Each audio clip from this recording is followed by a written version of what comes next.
आपकी कीमत तब तक है दोस्तों जब तक आपकी ज़रूरत है। दोस्तों हम रतन टाटा जी के 10 ऐसे अनमोल विचारों के बारे में यहाँ बात करने वाले हैं जो आपकी ज़िंदगी बदल देंगे। दोस्तों रतन जी की मृत्यु की खबर से केवल देश ही नहीं बल्कि दुनिया भर में शोक की लहर है। वे उद्योग और कारोबार की दुनिया के लिए जाना माना नाम थे। रतन टाटा जी ने न सिर्फ अपने काम और सफलता से ही लोगों को प्रभावित किया बल्कि लोग उनके सरल और सादगीपूर्ण व्यक्तित्व से भी प्रभावित हुए। भले ही रतन टाटा अब हमारे बीच में नहीं रहे लेकिन उनके आदर्श, सिद्धांत और प्रेरणादायक और अनमोल विचारों से युवा पीढ़ियों को जीवन में सफलता के लिए नई दिशा मिलती रहेगी। साथ ही रतन टाटा के विचार आपको जीवन के वास्तविक यथार्थ से परिचित कराकर जीवन जीना भी सिखाएंगे। तो चलिए जानते हैं रतन टाटा जी के प्रमुख अनमोल विचारों के बारे में। मैं सही फैसले लेने में विश्वास नहीं करता, मैं फैसले लेता हूँ और फिर उन्हें सही साबित कर देता हूँ। लोहे को कोई भी नष्ट नहीं कर सकता लेकिन इसकी खुद की ही जंग इसे नष्ट कर देती है। इसी प्रकार एक व्यक्ति को कोई भी नष्ट नहीं कर सकता लेकिन खुद की मानसिकता उसे बर्बाद कर सकती है। जीवन में आगे बढ़ने के लिए उतार चढ़ाव बहुत महत्वपूर्ण है क्योंकि इसी जी में एक सीधी रेखा का मतलब है कि हम जीवित नहीं हैं, हम इंसान हैं, कोई कंप्यूटर नहीं।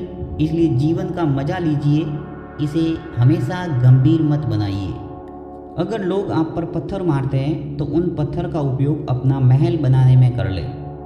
ऐसी कई चीज़ें हैं जो अगर मुझे दोबारा करने का मौका मिले तो शायद मैं अलग ढंग से करूँगा, लेकिन मैं पीछे मुड़कर ये नहीं देखना चाहूँगा कि मैं क्या नहीं कर पाया।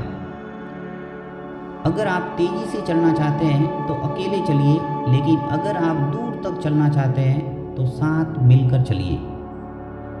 जीवन में सिर्फ अच्छी शैक्षिक योग्यता या अच्छा कैरियर ही काफ़ी नहीं बल्कि हमारा लक्ष्य होना चाहिए कि एक संतुलित और सफल जिंदगी जिए।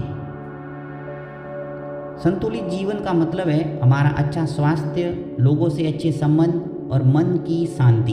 ये सब कुछ अच्छा होना चाहिए। हमारी गलती सिर्फ हमारी है, हमारी असफलता सिर्फ हमारी है, किसी को इसका दोष नहीं देना चाहिए। हमें गलती से सीखना चाहिए और जीवन में आगे बढ़ना चाहिए। दुनिया में इंसान सिर्फ एक मोबाइल के रिचार्ज जैसा है जो अपनी वैलिडिटी के बाद ख़त्म हो जाएगा। हर किसी की वैलिडिटी है। अगर आप भाग्यशाली रहे तो कम से कम 50 साल तो जिएंगे ही, और इन 50 सालों में सिर्फ 2500 सप्ताह ही होते हैं। क्या तब भी सिर्फ काम ही काम करने की ज़रूरत है? जीवन को इतना भी कठिन नहीं बनाना चाहिए कि खुशियाँ हमसे दूर रहे। दूसरों की नकल करने वाला इंसान थोड़े समय के लिए सफलता तो प्राप्त कर सकता है लेकिन वह जीवन में बहुत आगे नहीं बढ़ सकता। अच्छी पढ़ाई करने वाले और कड़ी मेहनत करने वाले अपने दोस्तों को कभी नहीं चिढ़ाना चाहिए। एक समय ऐसा आएगा जब आपको उसके नीचे भी काम करना पड़ सकता है।